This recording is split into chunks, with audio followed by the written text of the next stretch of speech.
Auto డ్రైవర్ల సమస్యలను పరిష్కరించాలని డిమాండ్ చేస్తూ శనివారం చెలో అసెంబ్లీకి జేఏసీ పిలుపునిచ్చింది. హైదరాబాద్లోని హిమాయత్ నగర్లోని ఏఐటీయూసీ భవన్లో నాయకులు సమావేశమయ్యారు. ఎన్నికల్లో తమకిచ్చిన హామీలను 2 ఏళ్లైనా అమలు చేయలేదని విమర్శించారు. రాష్ట్ర వ్యాప్తంగా పెద్ద ఎత్తున ఆందోళన చేస్తామని హెచ్చరించారు.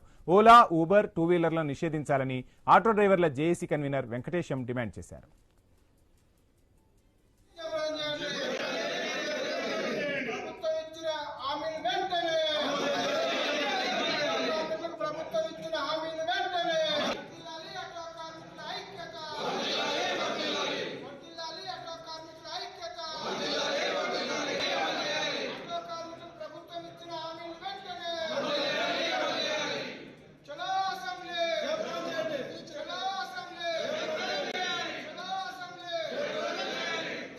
అధికారంలోకి వచ్చిన తర్వాత 2 సంవత్సరాలు అవుతుంది.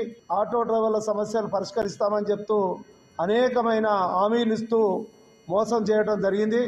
గత ప్రభుత్వం చేయలేదు కాబట్టే కాంగ్రెస్ పార్టీ అధికారం రాగానే మేము ఆటో డ్రైవర్ల న్యాయమైన డిమాండ్లన్నీ కూడా పరిష్కరిస్తామని చెప్పి ఎన్నికల మేనిఫెస్టోలో పెట్టి ఆ తర్వాత ఈ ఎన్నికలు ఆ ఎన్నికలు అని చెప్తూ మహాలక్ష్మి పథకం ద్వారా ఫ్రీ బస్ పెట్టడం వల్ల చాలామంది నష్టపోవడం జరిగింది.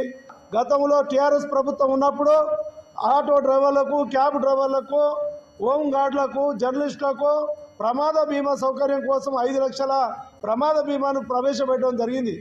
ఈ ప్రభుత్వం వస్తే అధికారంలోకి వస్తే 5 లక్షలను 10 లక్షలను చేస్తామన్నారు. 10 లక్షలు కాదు కదా, ఉన్నది ఊసుకోబోయింది. ప్రభుత్వాలు అనేక రూపాల్లో, పన్నుల రూపాల్లో, ట్యాక్స్ రూపాల్లో ప్రభుత్వానికి ఆదాయం వస్తుంది.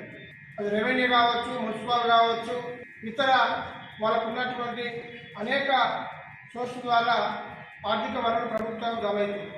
కానీ ప్రధానంగా ఆటో మోటార్ రవాణా నుంచి కోట్లాది రూపాయలు ఈ రాష్ట్ర కేంద్ర ప్రభుత్వానికి మా ద్వారా పన్నులు వస్తున్నాయి.